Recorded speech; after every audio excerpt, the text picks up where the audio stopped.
ಕನ್ನಡ ತಾಯಿಯ ಪ್ರೇಮದ ಪುತ್ರಿಯಾಗಿದ್ದರು. ಭಾರತ ಮಾತೆಯ ನೆಚ್ಚಿನೆಯ ಪುತ್ರಿ ಆದರು.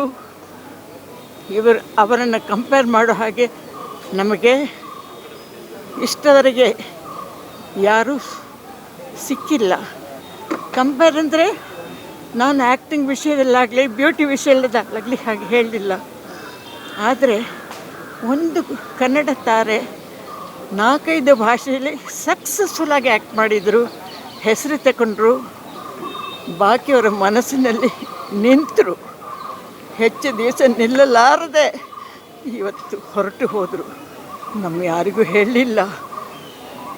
ನಾನು ಕನ್ನಡ ಮಾತೆಯನ್ನು ಕೇಳಲ್ಲ ಅಥವಾ ಭಾರತ ಮಾತೆಯನ್ನು ಕೇಳಲ್ಲ.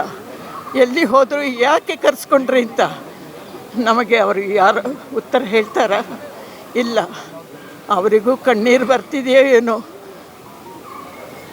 ಇನ್ನೇನು ಹೇಳಲಾರೆ ನಾನು. ನಮಸ್ಕಾರ. ಇತ್ತೀಚೆಗೆ ಭೇಟಿಯಾಗಿದ್ರೆ ಮೇಡಮ್? ಇತ್ತೀಚೆಗೆ ಭೇಟಿಯಾಗಿದ್ರಾ? ಇತ್ತೀಚೆಗೆ ಅಂದರೆ 1-1.5 ವರ್ಷದ ಕೆಳಗಡೆ ನೋಡಿದ್ದೆ. ಆದರೆ ಒಂದು ತುಂಬ ದುಃಖದ ವಿಷಯ ಇವಾಗ ನೆನೆಸ್ಕೊಂಡ್ರೆ ಆಗುತ್ತೆ.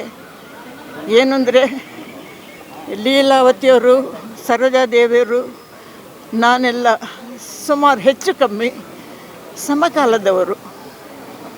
ಲೀಲಾವತಿ ಹುಷಾರಿಲ್ದಿದ್ದಾಗ ನಾನು ಹೋಗಿ ನೋಡಿದ್ದೆ. ಅವರು ಒಂದು ದಿವಸ ಹೋಗಿ ಬಂದರು.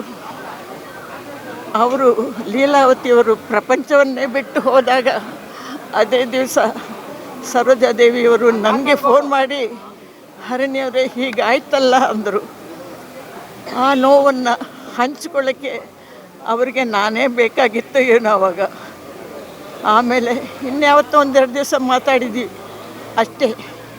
ಇವಾಗ ನನ್ನ ಪಾಲಿಗೆ ಸರೋಜಾನೂ ಇಲ್ಲ, ಲೀಲಾನೂ ಇಲ್ಲ. ನಾನು ಚಿತ್ರರಂಗದ ಅನಾಥೆ ಆಗಿಬಿಟ್ಟೆ ನಾನಿವಾಗ.